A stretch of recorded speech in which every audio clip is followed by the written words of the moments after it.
आज हम पढ़ेंगे कक्षा 11 हमारी पाठ्य पुस्तक है आरोह, उसका पद्य भाग है 1, अध्याय 1। हम तो एक एक करी जाना व संतो देखत जग बौराना। ये लिखा है कबीरदास ने। पहले हम जान लेते हैं इसका कवि परिचय। तो कवि परिचय में जानते हैं हम, देखो पहले भक्ति काल की निर्गुण धारा की ज्ञानाश्रयी शाखा के प्रतिनिधि कवि कबीरदास का जन्म सन 1398 ईस्वी में लहरतारा नामक स्थान वाराणसी उत्तर प्रदेश में हुआ था। इनकी विधिवत शिक्षा के संबंध में कोई साक्ष्य प्राप्त नहीं होता। अपनी शिक्षा के विषय में इन्होंने स्वयं लिखा है, मसी कागज छुयो नहीं, कलम गही नहीं हाथ। कबीर पुस्तकीय ज्ञान की अपेक्षा अनुभवजन्य ज्ञान को सर्वोपरि मानते थे। उनकी रचनाओं में नाथ, सिद्ध और सूफी संतों का प्रभाव जो है वह स्पष्ट दिखाई देता है। वे कर्मकांड, मूर्ति पूजा, जाति व धर्म के आधार पर किए जाने वाले भेदभाव के सख्त विरोधी थे। उनका अपनी भाषा पर पूर्ण अधिकार था। उन्होंने उसे जैसे चाहा वैसे प्रयोग किया। उनके इसी गुण के कारण हजारी प्रसाद द्विवेदी जी ने उन्हें वाणी का डिक्टेटर कहा। उनकी रचनाएं बीजक संग्रह में संकलित हैं। उनका देहांत सन 1518 में मगहर में हो गया था।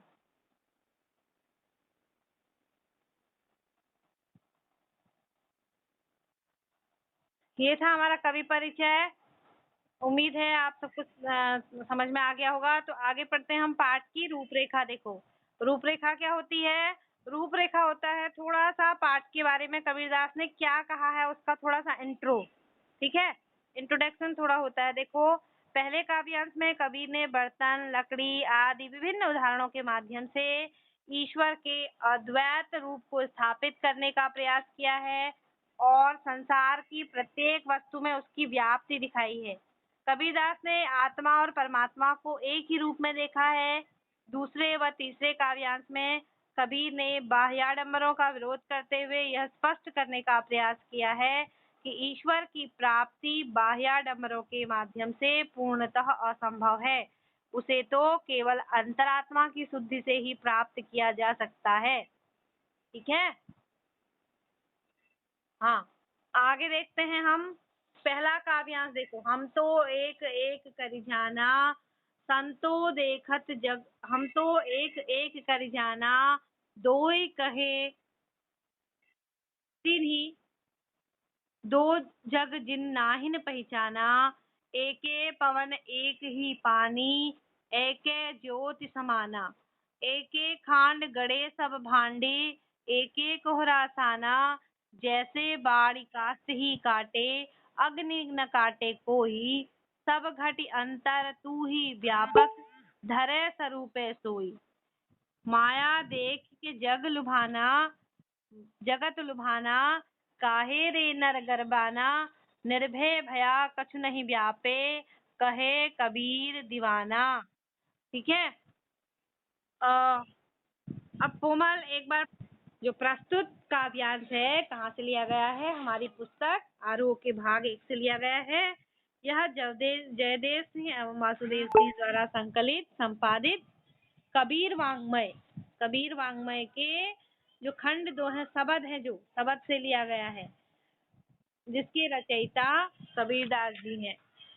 तो प्रस्तुत पंक्तियों में कबीरदास जी ने जगत एवं बाह्य दोनों को पृथक मानते हुए उन्हें एक ही परम तत्व अर्थात परमात्मा के अंतर्गत स्वीकार करते हैं। वे क्या कहते हैं, वे कि ईश्वर जो है अलग अलग नहीं है, ईश्वर जो है वह एक ही है। ठीक है, तो अभी मैं आपको क्लियरली इसको समझाती हूँ। हाँ रुकना 1 मिनट। तो आगे देखो, कबीरदास जी कहते हैं, व्याख्या करते हुए कहते हैं कि उन्होंने तो यह जान लिया है कि ईश्वर एक ही है। उन्होंने यह जान लिया है कि ईश्वर एक ही है। हम तो एक एक करी जाना। कबीरदास जी कहते हैं मैंने तो ईश्वर को जान लिया है कि वह एक ही है। उन्होंने ईश्वर के अद्वैत रूप को पहचान लिया है। दो, दो वो कहते हैं कि ईश्वर दो नहीं है, अलग अलग नहीं है, ईश्वर अद्वैत है, यानी कि ईश्वर एक है, दो नहीं है। जो लोग उस परम तत्व के आत्मा, परमात्मा, जीव, ब्रह्म आदि अलग अलग अस्तित्वों को मानते हैं, उन्होंने वास्तव में परमात्मा के मर्म को नहीं जाना है। देखो, दो ही कहें तिन्ही को, जो लोग उनको दो कहते हैं, अलग अलग रूपों में कहते हैं, दो जग, जो उनको ईश्वर को दो रूपों में मानते हैं, जो संसार ईश्वर के अलग अलग रूप करता है, जिन नाहिन पहचाना, वो ईश्वर को, ईश्वर के मर्म को वो जानते ही नहीं, परमात्मा के मर्म को तो उन्होंने जाना ही नहीं है। ऐसे लोगों के लिए यह संसार नरक के समान है। ऐसे लोगों के लिए यह संसार ही नरक के समान है, जो ईश्वर को अलग अलग रूपों में देखते हैं। कबीरदास जी ईश्वर की अद्वैतता का प्रमाण देते हुए कहते हैं, कबीरदास जी ईश्वर को का कहते हैं कि ईश्वर अद्वैत नहीं है, ईश्वर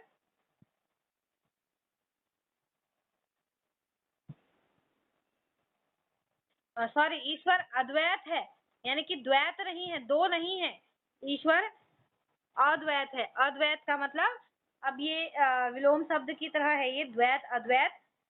हम कभी कभी इसमें कंफ्यूजन कर देते हैं कि द्वैत और अद्वैत क्या होता है। द्वैत यानी कि दो, दो रूप, अद्वैत यानी कि एक रूप, ठीक है।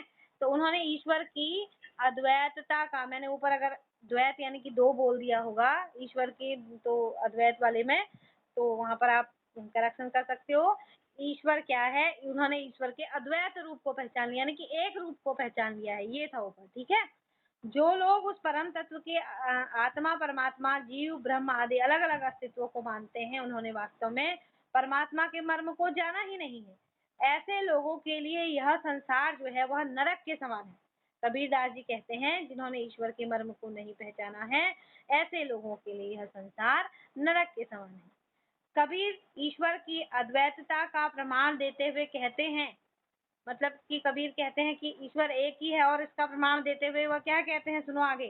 संसार में एक जैसी हवा बहती है, एक है पवन, एक जैसी हवा, एक है, एक ही पानी, एक जैसा पानी, तथा एक है ज्योति समाना, एक ही ज्योति अर्थात प्राण तत्व में समाया हुआ है। एक ही पानी है, एक ही हवा है, एक ही ज्योति है। वे कहते हैं, जिस प्रकार कुम्हार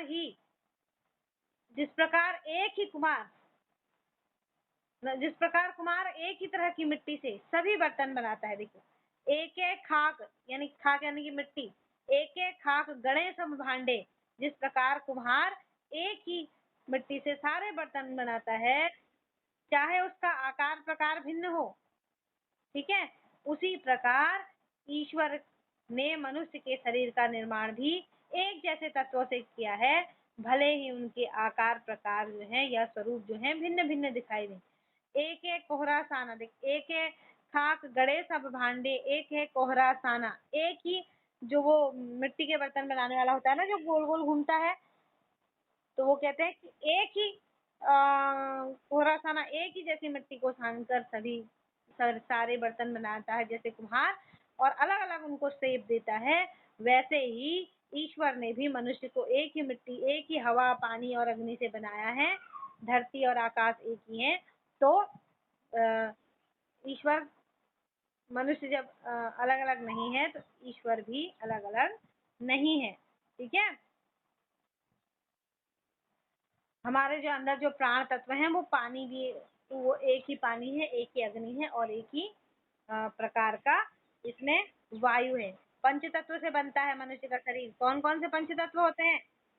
जल, वायु, अग्नि, आकाश और धरती, पृथ्वी।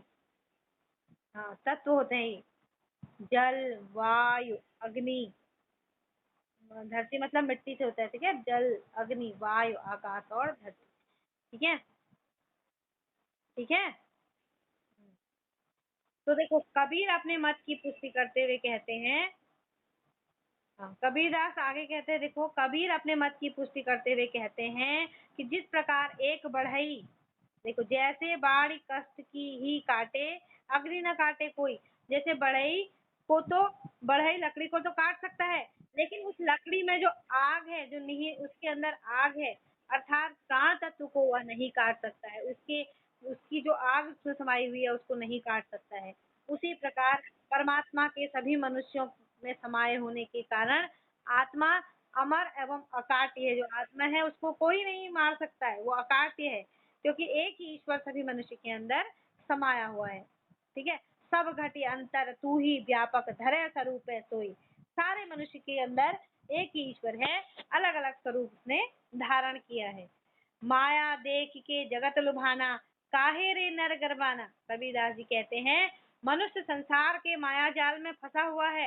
वे उसे समझाते हुए कहते हैं कि हे मनुष्य, तू इस झूठी माया पर क्यों अहंकार करता है? तुम्हें किसी बात पर अहंकार नहीं करना चाहिए। यह अहंकार निरर्थक है। अंत में देखो क्या कहते हैं कबीरदास जी, निर्भय भया कछु नहीं व्यापे, कहे कबीर दीवाना। अंत में प्रभु के प्रेम से सराबोर कबीर कहते हैं कि ईश्वर, जो मनुष्य इस माया अर्थात सांसारिक आकर्षणों के भ्रम से मुक्त हो जाते हैं, वे निर्भय रहते हैं। उन्हें किसी प्रकार का कोई भय नहीं सताता। ठीक उसी प्रकार कबीर भी अब निर्भय हो गए हैं। उन्हें अब कोई भय या डर नहीं है, क्योंकि उनके हृदय में प्रभु के लिए प्रेम पूर्ण रूप से है। देखो, निर्भय भया कछु नहीं व्यापे, कहे कबीर दीवाना। कहते हैं कि अब मुझे कोई भय कोई डर नहीं सताता है, क्योंकि अब मेरे हृदय में प्रभु का प्रेम जो है वह पूर्ण रूप से समाया हुआ है। ठीक हो गया।